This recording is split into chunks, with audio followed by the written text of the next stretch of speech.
Hey there, bookworms. Welcome to Pouring Over Books, a podcast where we dive into the books we love and maybe a few we didn't. I'm your host, LaShawn, and every week I'll be deep diving into what I'm reading, recommendations, and talking about all the things that we love about books. So grab your favorite coffee or tea, find a cozy spot, and let's get ready to pour over some great books together. Hello, friends, and welcome back to the Pouring Over Books podcast. My name is LaShawn, and I am your host. And friends, the holiday season has arrived. In this house, and on this podcast at least, in my house, I cannot put up my Christmas tree until after the 26th of November every year because that is my son's birthday. He was born on Thanksgiving, and he is heavily into Thanksgiving and thinks it is the holiday's forgotten holiday. So we do not put up the official Christmas tree due to a long-standing agreement with him because he feels like if you forget Thanksgiving, you forget him, which is impossible, but I understand. But anyway, 'tis the season of Christmas movies, Christmas movies, Christmas decorations, Christmas music, endless promotional emails, and Christmas romances, friends. I love a good holiday themed book. All December long, that is basically my personality. I feel like there's that 1 month a year and I deserve, and I will read every little Christmas novel that comes out. But friends, I know not everyone loves holiday romances like me, but still, I figured that a good Christmas theme book never hurt anybody. Like, never. So, for this episode, I decided that we are going to talk about 5 Christmas themed books to add to your TBR this holiday season. I've included a little bit of everything for everyone to enjoy, including, yes, a romance, because every holiday needs a little romance Christmas cheer. So let's get started.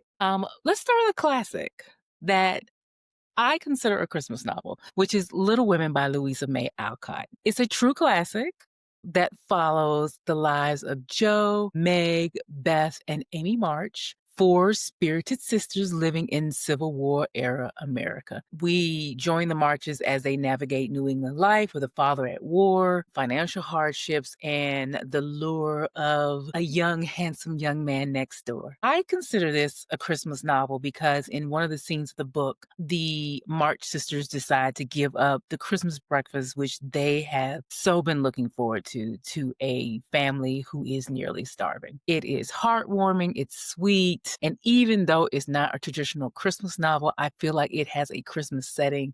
So here we are. These are the set. So, those people who are like, it's not a Christmas novel, I say to you, Die Hard is not a Christmas movie, but here we are. The next book I have on my list for you is a mystery, Hercule Poirot's Christmas by Agatha Christie. The premise. On Christmas Eve at Gorston Hall, the Lee family celebration turns deadly when their cruel patriarch, Simon Lee, is found murdered in his locked bedroom. With blood on the floor and secrets in every corner, Hercule Poirot arrives to uncover the truth. Surrounded by suspicion and hidden grudges, he must determine which family member turned a festive gathering into a night of murder. I mean, come on. It's Agatha Christie. One of my personal lifetime goals is to get through all of her books. My favorite of hers, the one that I have read, is the one about the train. And then my brain, Midnight on the Orient Express. That is one of my favorite ones of hers. And it's been years. I think I read that in like my 20s. So, I'm not in my 20s anymore. So it's time for me to get to the rest of her books. And I think one year soon, I'm going to make it a goal to get through her entire catalog. But I wanted to include that one for our mystery lovers for our choice for our holiday romances. Now let's get to a romance. Good Spirits this is a new book. It just came out this month. And let me tell you about it. The premise. When the ghost of Christmas past, Nolan Callahan, is sent to haunt Harriet York, he expects another routine assignment, not the woman who makes him long for a future that he can't have. Harriet, a lifelong people pleaser, can't understand why she's being haunted until their journey through her memories reveals a deeper connection between them. As Christmas Eve nears, they must decide whether or not to move on or to hold tight to the spark that binds their past, presents, and possible futures. Now, I just finished this one. And I'm just going to go ahead and tell you it was the perfect combo of a traditional Christmas story because Scrooge, a Christmas Carol, so she's being haunted like like Scrooge was, except she is far from Scrooge. But it's like a traditional Christmas story with a romantic twist. I loved it. It was sweet. It was cute. I gave it a 4 out of 5 stars. So I highly recommend that one if you are looking for a romance novel.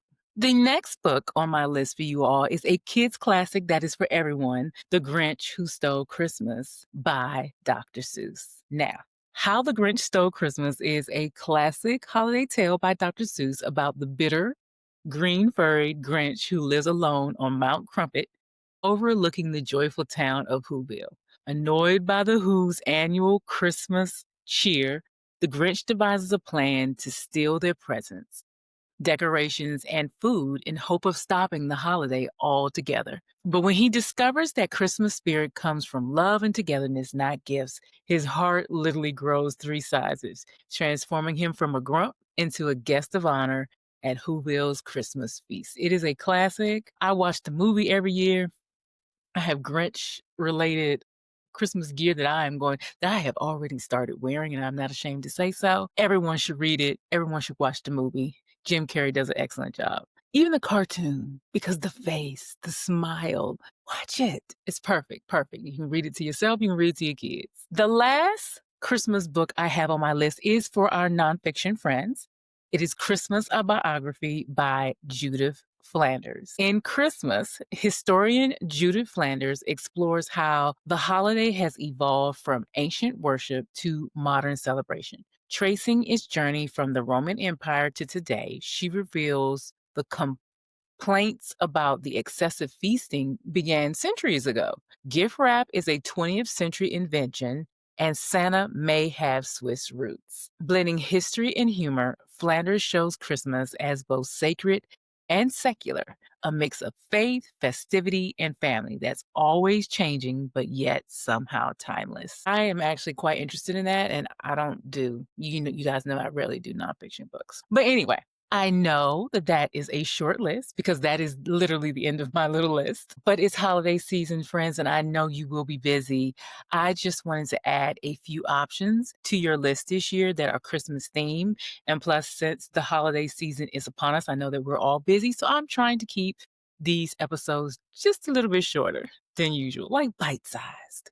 But anyway, let's get to what I am currently reading in my reading life. I am going to admit I am currently on a mission to read only books that I own or that are already on my Kindle, because your girl has 27 advanced reader copies to get through and an unmentionable number of books on my bookshelves that haven't been read, and books that are on my Libro FM playlist that I need to listen to, and books from the library.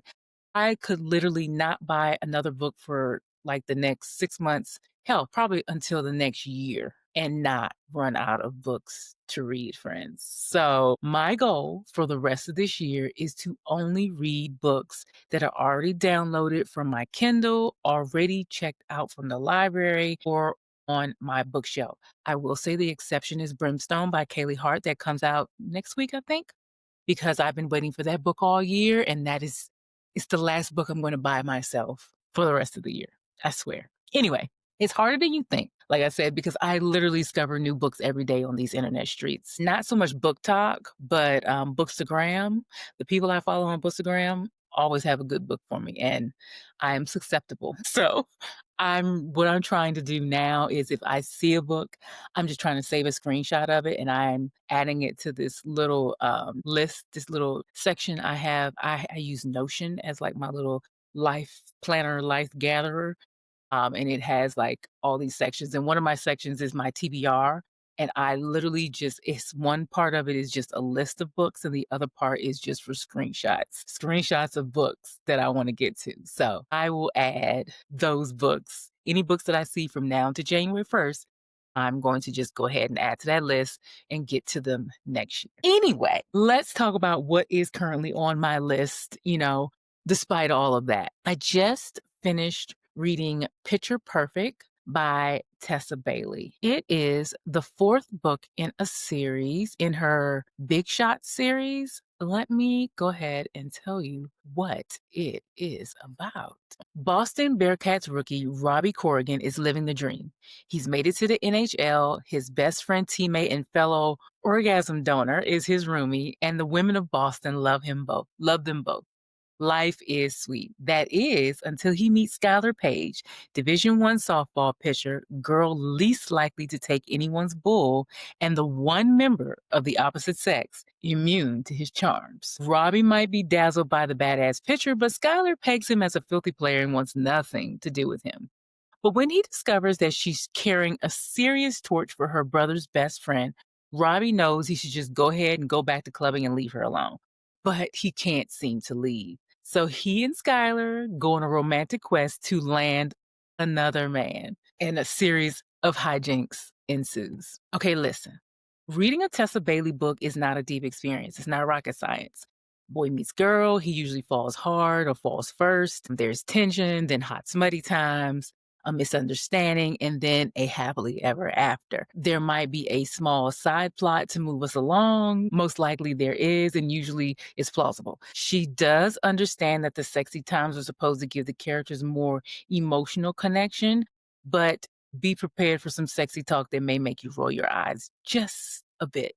Maybe it's just me. I just have certain words that I just don't want to hear, but I roll with it. It is, frankly, I will say that I will go as far as to say I have never regretted reading one of her books. Like, they're not all my favorites, but I usually have a good time. I gave this one a 4 out of 5, which is really on par with the rest of the series. The last one, Dream Girl Drama, was my fave. The one before that was not, but it was like an anomaly in the whole series. So moving on. Let's get to what I'm currently reading. I'm currently reading Cursed Daughters by Oyinkan Braithwaite. This, like I said, I think I talked about this on my last episode. This is a Read with Jenna book club pick, Jenna Bush Hager. And the second novel of the author of My Sister is a Serial Killer, which, like I said before, that was one of the most chaotic books I've ever read. But this one, let's tell you about it. When Ibon gives birth to Iniji on the day after her cousin Monife is buried, the family believes Monife has been reborn in the child, destined to repeat her tragic fate. Bound by a generational curse that drives men from their home, 3 generations of Faladun women live with heartbreak and abandonment. Now, when Iniji falls for a boy, she saves him from drowning. She confronts her family's dark legacy, seeking answers in the spiritual depths of Lagos. To find peace, she must decide whether to surrender to destiny or to finally break the cycle of loss and silence haunting her bloodline. I talked about this one last week. I am actually listening to this one. I used my hours on Spotify for this one because the book is only 8 hours.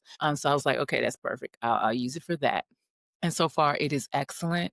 I'm really loving the narrator and how she reads the book. But I'm going to go ahead and admit that I am still currently reading Blood Moon by Brittany S. Lewis, which gives Twilight, The Vampire Diaries, and the original vibes, those CW vibes, the network back when all these shows were on, but make the main character Black. It reads a bit young because the character is her first year in college, and I think that is what keeps slowing me down. I keep getting distracted. I started reading this the weekend I started my marathon.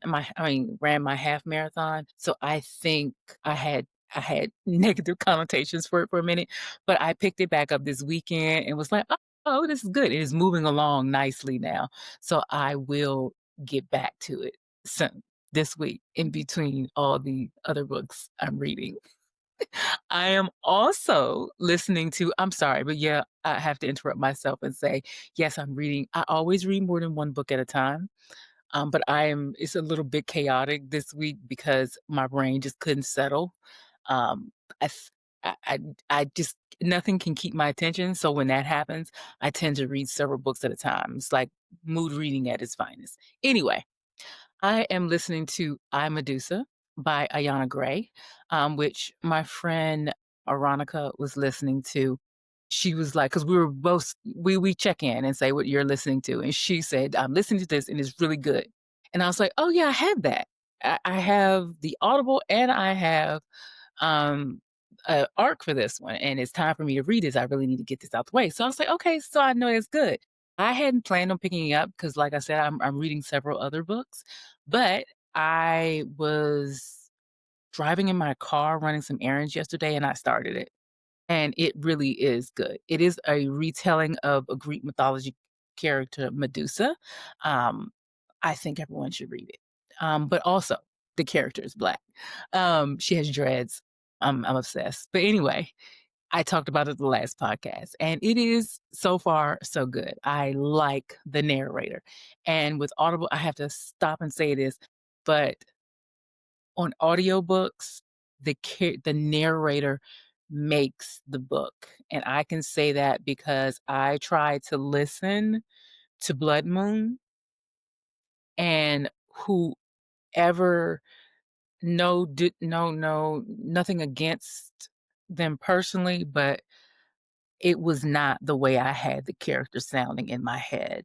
The character, like I said, is in her 20s, early 20s, not even in her 20s. I think she's in her late teens, early 20s. No, she's in her late teens. She just got out of high school. Um, she's first year of college. She's a freshman. But the character who reads it sounds in her 30s, possibly 40s. And so it doesn't go together. And that blew on me. So I had to go back to the physical copy. But anyway, let's get back to what I am currently reading. It's one more book. I am also currently reading Blackthorn by J.T. Gessinger, which sounds like and reads like a gothic romance.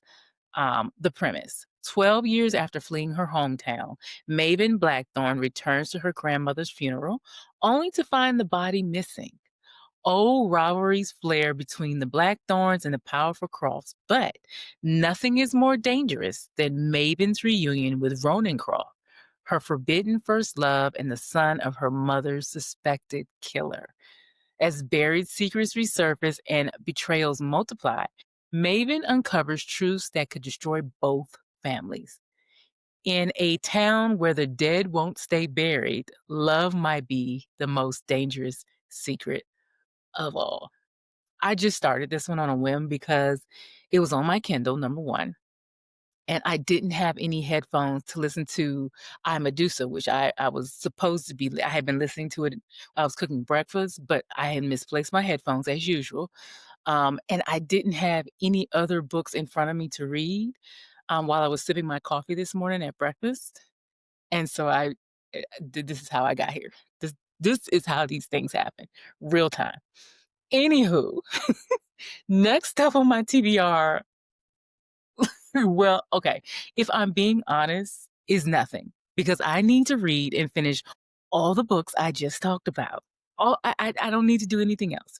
But but oh, but the November Pouring Over Books book club choice is Ain't Nobody's Business If I Do by Valerie Wilson Wesley, and that is next on my TBR. I have to start that this week for our first discussion on this Thursday.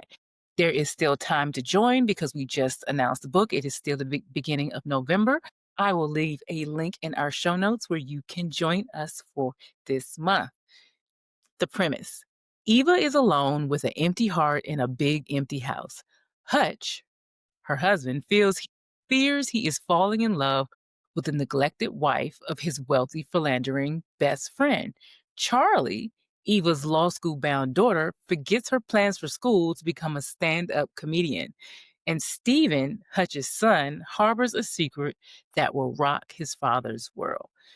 And into the mix strolls Isaiah Lonesome, Charlie's ex-boyfriend, a handsome hunk of a 28-year-old jazz musician who will teach Eva, her mama, to play some lusty new riffs on love's oldest song. And in the end, everyone learns that when it comes to living life to the fullest and in the quest for true love, it ain't nobody's business how one goes about it. My one of the book club members said that she had started it and she said, "Oh, it's really good." And she was like, "I'm just waiting for it to turn messy." And I'm like, "Yes, I'm hoping it's messy." And I really think it is. There is supposed to be one more book this year for our this year's list of book club books, but now I'm looking at the holidays and things and noticing that I didn't plan that too well. So we might skip that last book.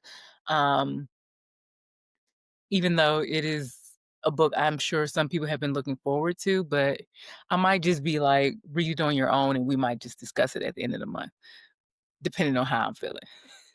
But but we as a book club have chosen a theme for the next book club, and I will announce that week after next. So stay tuned.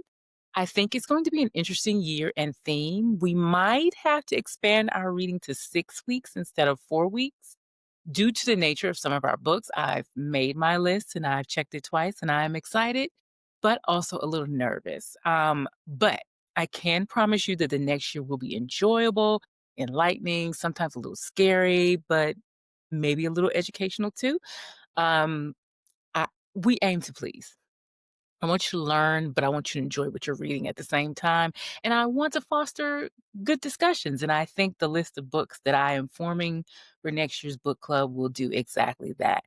I don't want to be cryptic, but stay tuned week after next. And I will be talking about that and how you can join us for next year. I believe that episode will go, like I said, that week's going to go up to episode. The episode's going to go up the week of Thanksgiving or the first week in December. We'll see. But anyway, all right, friends, that is all I have for you today. As always, if you enjoyed listening, I'd love it if you would follow me on Apple Podcasts or your favorite podcast platform. And if you have a minute, please think about leaving a review on Apple Podcasts or sharing the podcast on social media. It helps us grow and find other bookish friends like us. And if you'd like to connect with me, you can email me at pornoverbooks.pod@gmail.com. And you can also connect with me at my personal social media at LaShawn Wilds on Instagram or TikTok. Yeah, that's it. Okay. Thanks again for listening, friends. I will talk to you soon. Bye bye.